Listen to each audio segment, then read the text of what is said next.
So how you been doing, man? You just put out the new mixtape. Yeah. Blue Collar. Yeah, the EP is just came out on Friday on HerbNet. So yeah, it's on Spotify, it's on iTunes, it's everywhere. I was just looking at Spotify because I use Spotify for like just to stream music on the weekends. I know a lot of people they use different apps for that, but I'm a big Spotify fan, so I was just seeing, oh, what's new in hip hop this week, and then boom, I saw my shit. I saw Pusha T and I saw my shit, and I was like, all right. And it's a good feeling, man. Yeah, it is a good feeling. I know Spotify streaming, it doesn't make you a lot of money, but a lot of people listen to it, so it's just another way to get yourself out, you know? Yeah. And like, I don't know, sometimes like the way that people just approach, like when they go and do their searches online, even seeing your name next to Pusha T, you know, just the association, like it's hot at this moment. You know, it's good. It's just good exposure for you, right? And we decided on December the 18th, like months ago, and it just so happened Pusha T was supposed to do it after this weekend, but he dropped it 2 days earlier. Oh, say word. So everybody was like going crazy on Facebook saying the new Pusha T's out, the new Pusha T's out. We thought it wasn't going to be till Monday or Tuesday. Yeah, it was.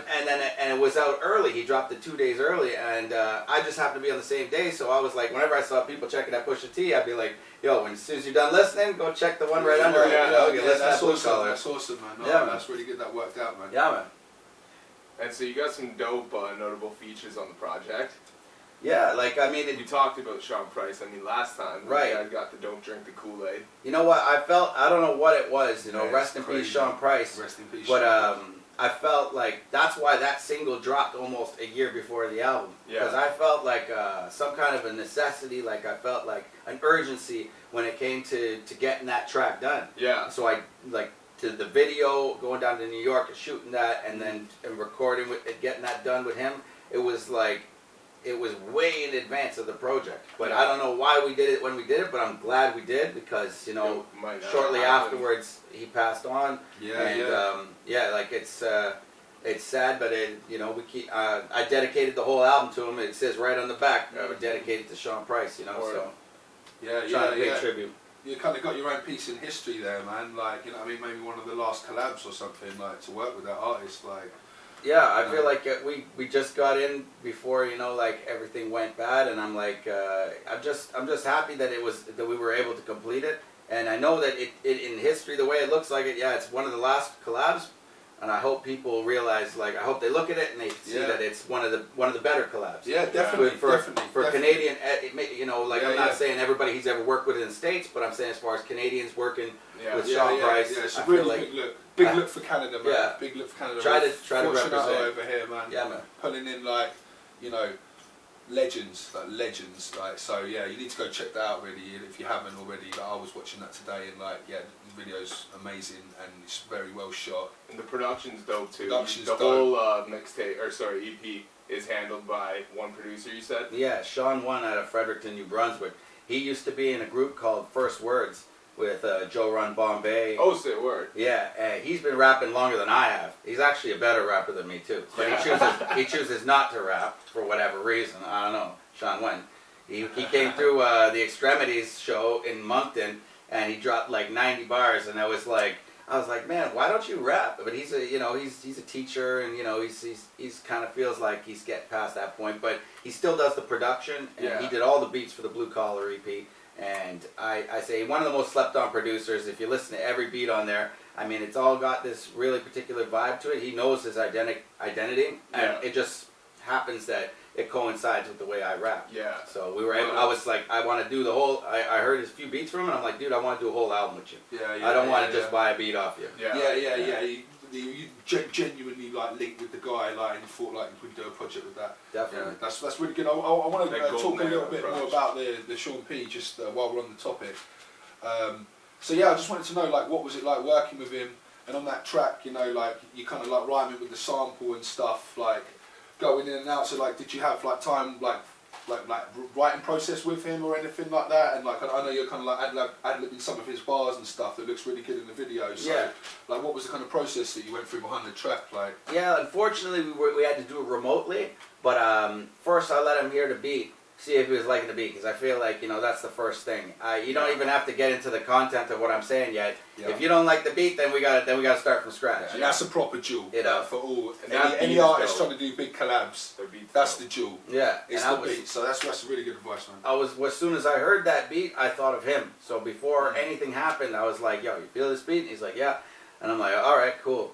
And then I put my shit down, and I was like, "Okay, what do you think about this?" He's like, I got it. He's like, you know. So he dropped a 16, basically talking the same thing. You know, record industries ain't really saying nothing. Them and for line rhymes, like, you know. And so we were on the same page with that. I really wanted to like put some light on the situation of pay to play performances. Yeah. And you know, like, I don't mind. I mean, if a promoter says to you, you know, like, yeah, could you sell some tickets for the event? Could you help promote the event? And as an artist, you should say, of course I will. Of course I'm going to talk to my people. I'm going to try and sell some tickets. I'm going to put up some posters if you need me to. Yeah. But I don't like it when it's like, if you sell this many tickets, you get to perform this long. Or you get to, or you're going to, if you don't sell enough tickets, you're going to have to go on as soon as the club opens. And no one's going to see you.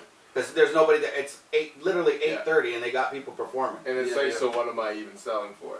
Well, yeah, and I feel it really makes you feel, it makes that type of setup kind of like, it makes the artist feel dirty, you know, like so I feel like, you know, under pressure too. Yeah, it's a lot of pressure on it. It's like taking a spot from a fucking drug dealer that you don't know if you're gonna be able to come back. It's with perfect a analogy. You know what I mean? Yeah, exactly. Yeah. It definitely seems, compared to in England, like they don't do that. So it does really seem, when I come out here and experienced, you know, people I was talking to, you know, doing that.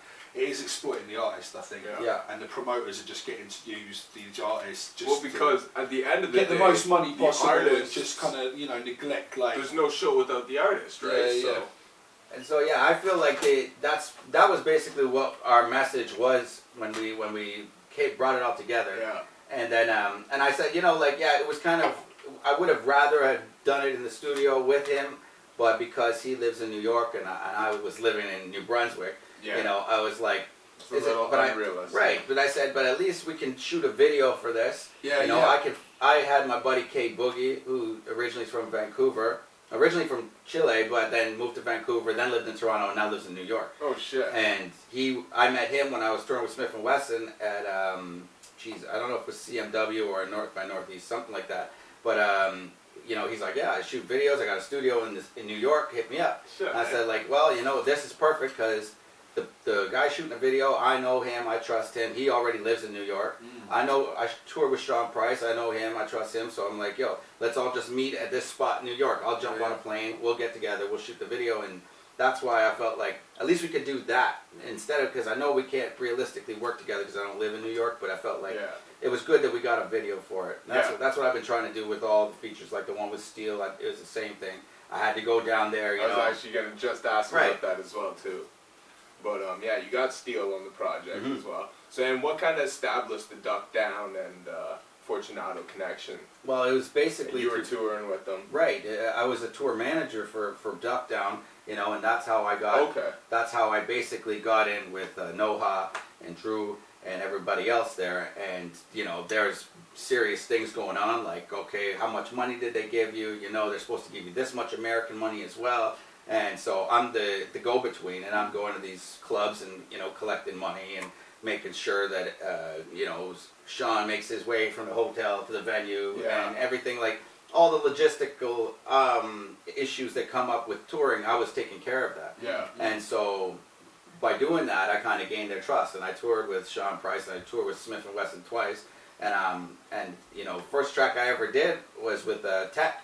With when I was still part of Angerville. Yeah. That's the song No Joke.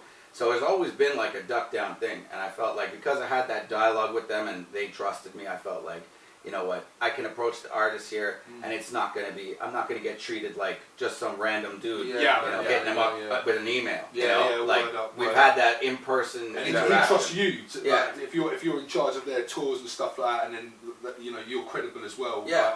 Like, even behind the mic, you know, not even like that's great. I love it. And I think after I did a couple tracks with their artists, they realized that I was going to do justice to these tracks. Like I was going to promote them properly, do good videos Yeah. for them, and not just like, and that's why they come through when you guys work together too. Like yeah, they hit you quality. It's a great connection. I haven't made a lot of connections as far as New York rappers are concerned, but as with Duck Down, that's the one you want. That's the one I wanted, and that's the one I work with. That's the hard one, and a lot of people know as well. Like, you know what I mean? That's the that is a foundation of New York hip hop. You know what I mean? Like, that's some hard shit. Have you ever thought about working? That's very interesting. Sorry, not to cut you off. Not at all. You ever think about working with the miners or anything? Have you worked with them? No, I haven't worked with miners, and but I PF Cuttin, who's not officially on Duck Down, but he's like Sean Price's DJ, and also a dope beat maker. He basically mixed the whole songs in the key of Price. You know how it all plays like a mixtape? That's all PF Cuttin. Okay. A lot of his beats and all of his mixing in it. Yeah. So, because they were really close, you know, like in the one song on Mike Tyson when he goes Alejandro. Like, yeah. That was the kind of the nickname for PF Cuttin. Okay. He'd come up on stage and just start yelling Alejandro. No and shit. just be laughing. I've heard him shout out PF Cuttin. Yeah, they were really close, you know, and so yeah, I've been working a bit with him. But you know, he'll make like a batch of beats and they'll all be sold like within the week. Yeah. So I'd be like one time he was like trying to sell me beats and I was like, okay. I took a while to listen to him, and by the time he's like, oh, they're all gone, but I'm going to be coming up with another batch soon, I'll hit you up. So still waiting to do that, but I mean, I felt like I've been able to find, I mean, Canada doesn't have any shortage of dope producers. No, not at all. I never have had a problem finding beats in Canada. Yeah. I've never had to go to anywhere else to get them. Yeah. You know? There's a lot of slept-on producers in Canada. Yeah. So I was like, honestly, I mean, like, I would love to work with legendary beat makers that you know are known for working with Duck Down artists. Yeah. But right now, it's a Canadian thing for me, production-wise, anyways. Yeah. No, that's a lot of respect to that, man. I really respect that.